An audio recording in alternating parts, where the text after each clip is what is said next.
And joining me live is former Special Envoy for Israeli-Palestinian negotiations, Frank Lowenstein. Frank, really appreciate your time this morning.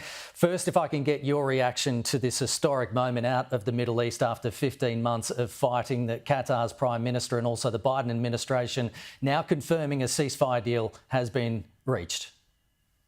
Yeah, well, I think it's really a tremendous achievement for President Biden. They've really worked tirelessly for close to a year to get this done. Also credit to President Trump. I think he stepped in at the last minute and put some pressure on the Israelis that Biden hadn't been able to put on in the past. And from the United States perspective, we used to have a tradition that politics ended at the shoreline and that we all worked together on foreign policy issues. And it was good to see us get back to that, at least for this period of time.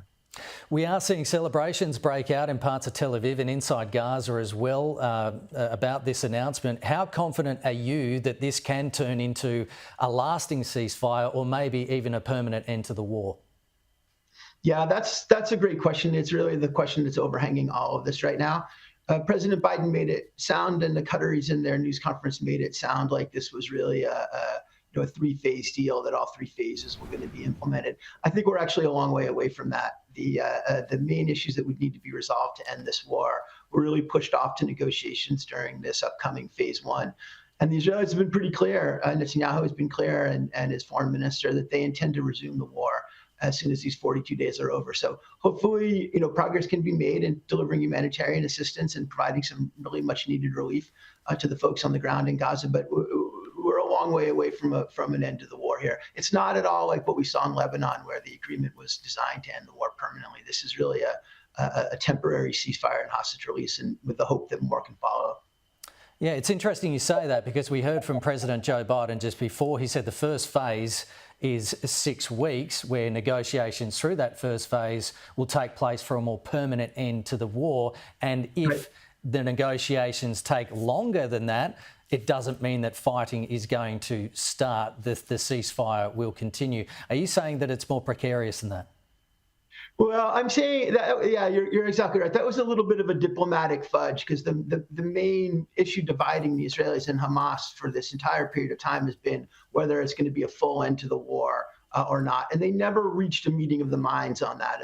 And the way the diplomats were able to fudge that disagreement was to say these negotiations will continue for sure.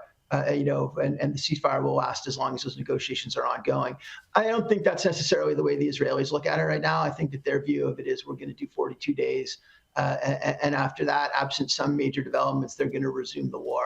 So I think a lot of work remains to be done. It's a great day for the hostages, of course, and for the people in Gaza, and should be celebrated. But at the same time, expectations should be tempered for where we go from here, because a lot of work remains to be done before this war is really over. Yeah, and the other question is, Qatar's Prime Minister says that this ceasefire agreement will begin on Sunday, so January 19. Does the fighting last all the way up until Sunday, or does it cease now?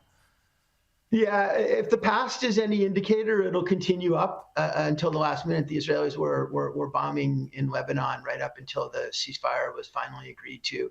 That's generally been the way these things have worked in the past. We had a negotiation in 2014, Secretary Kerry and I, that we got to the point where there was a ceasefire had been agreed to, but the Israelis were still firing right up until the end, and it caused some confusion. And at the end of the day, the ceasefire just fell apart completely. So yeah, I mean, hopefully this will work. There's certainly a pathway to a permanent ceasefire that's been laid out by President Biden, but I'm candidly a little skeptical that the Israelis have any intention as of right now to follow through on phase two, and also a little skeptical that the Trump administration is going to kind of hold their feet to the fire on that. Well, just on the Trump administration, I mean, Donald Trump has been claiming credit.